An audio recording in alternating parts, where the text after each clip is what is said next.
In today's eMoney tip of the week, I'm going to walk you through how to illustrate to a client the difference between making Roth 401k contributions versus traditional 401k contributions.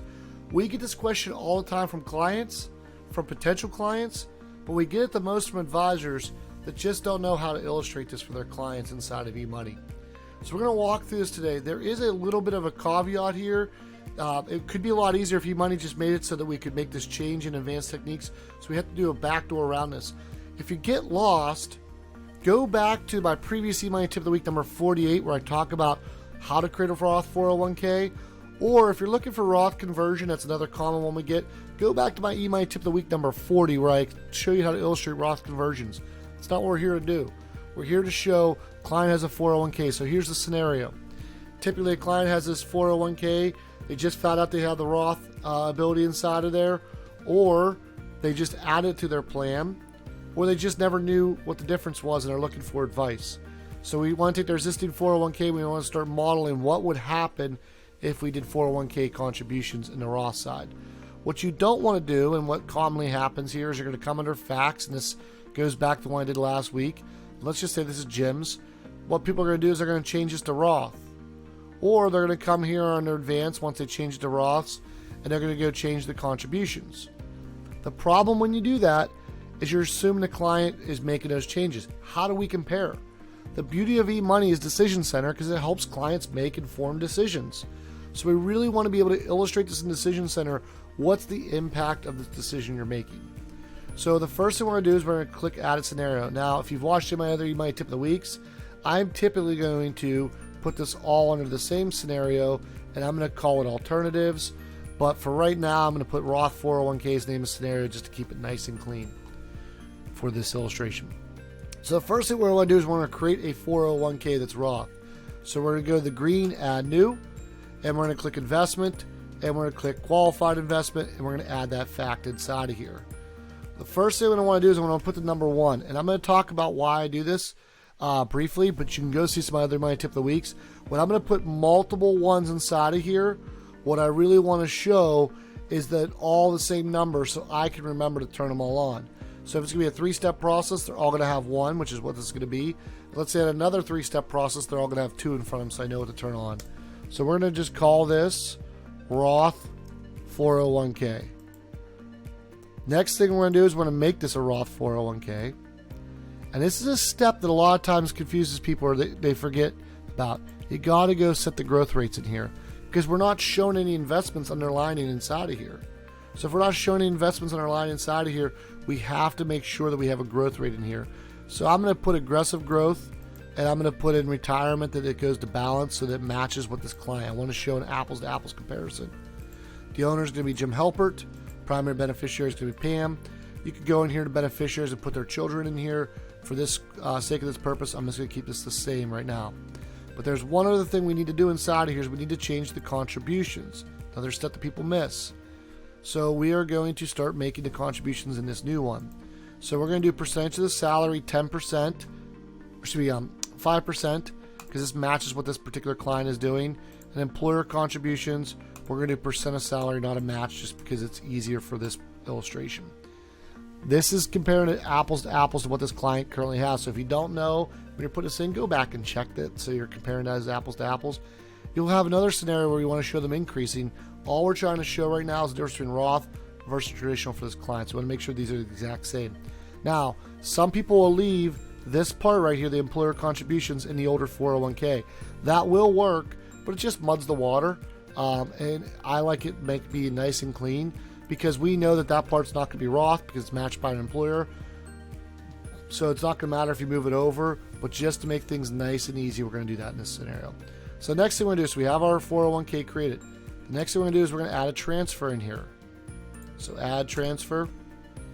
And now we're going to move everything from the one 401k that's existing to the Roth. So again, I'm going to put that number 1, so I remember to turn this on. Transfer, make sure it's something that you can remember. I'm going to transfer the full value, so I don't have to worry about this. Where's it coming from? It's going to come from his current 401k, and it's going to go into his Roth. Make sure you have this arrow checked up here. If you don't have this and you didn't build out the Roth first, it's not going to have the Roth as an option for you to deliver it to. So if I were to click off on this and I would click this down here, the Roth would not exist. So you have to have it in there. I'm just, for this illustration, I'm going to put this in 2023 just because it makes it cleaner when I go to show you a ledger report and show you how this worked. But normally I would just leave it. This video is being recorded in 2022, so normally I leave in the current year.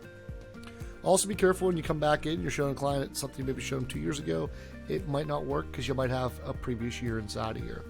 So I wish eMoney would put a thing in there where it just say current year. That'd make it a lot easier as you're going forward. Qualified transfers, we don't have to worry about any of this information for this particular one. You don't have to make this exempt from penalty because going from like kind to like kind, eMoney will read that. So we don't have to worry about an ending date because we're going to liquidate this thing. So we're going to hit save. And there's one more step that we need to do this. So we create the 401k, we've transferred it. We need to change the current one. So we're going to go to make changes here. We're going to go qualified retirement asset. We're going to go to Jim's 401k. We're going to go under contributions, and we're going to eliminate the contributions from his current 401k. So edit this from 5 down to 0. And we're going to edit this 3 down to 0.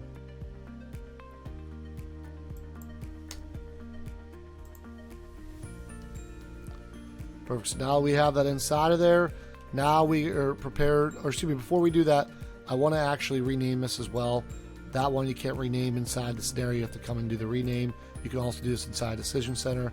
So I'm going to put a 1 here again so that this is my reminder, if I had 10 or 12 techniques here, that these ones are all the same technique, that are all interrelated.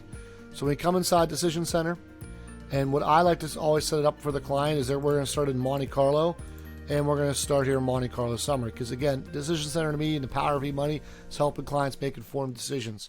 So, Mr. and Mrs. Client, everything you're doing right now, you have a 91% probability of meeting your goals. But let's just talk about one of the ways we could look at this as a different behavior. What if we started contributing the current contributions you're making to your Roth, traditional IRA to a Roth? And what you can see, Mr. and Mrs. Client, if we did that, that would take you to 93%. If I use this one, now I know when I change these ones on, I have to hit these other ones. That's why I do that trick of the ones in there. So all it's do is take them from 91% in the base to 93%. You can also compare this side by side in Goal Planner. I know a lot of people like to have 4 scenarios. I like to have it all in here because I want to build out these decisions. How do you check your work? So if you want to know what's going on here, you can go into Reports, go under Ledger. Now I will tell you, I do not recommend ever using Ledger in front of a client. I think I've used it one time in front of a client. So we're going to change this from base facts, and we're going to go here to the Roth 401k. And then we're going to go to update. Now I'm going to go from first year. I'm going to hit next. I want to go to the second year because I want to see what's going on in here. And what we can see right here is beginning of the year we made some contributions. Or should be actually last year we made the contributions because we made that change. So it's starting off beginning with money inside of here. And then we're going to see the money transferred into from Jim's 401k. And that's why we want good titles here so we know what actually happened here. And so we can see that that transfer coming in. And if we go down to Jim's 401k, we can see that it was completely zeroed out right here at the end of the year. Then you can also see in the core cash account the contributions. Worried if it's a tax event or it didn't catch this right, you can always go to tax events and you can see what's going on inside of here from a ledger standpoint of view. The other great ways to illustrate this is you can go to an income tax report, show them the impact, and you can also go to the cash flow report. Those are the ones I would show this impact. But most importantly, I think those reports, you're getting in the weeds too much for the majority of clients. Just let them say, hey, in this case, it's simple. Making the Roth contributions for this particular client gets them closer to achieving their goals.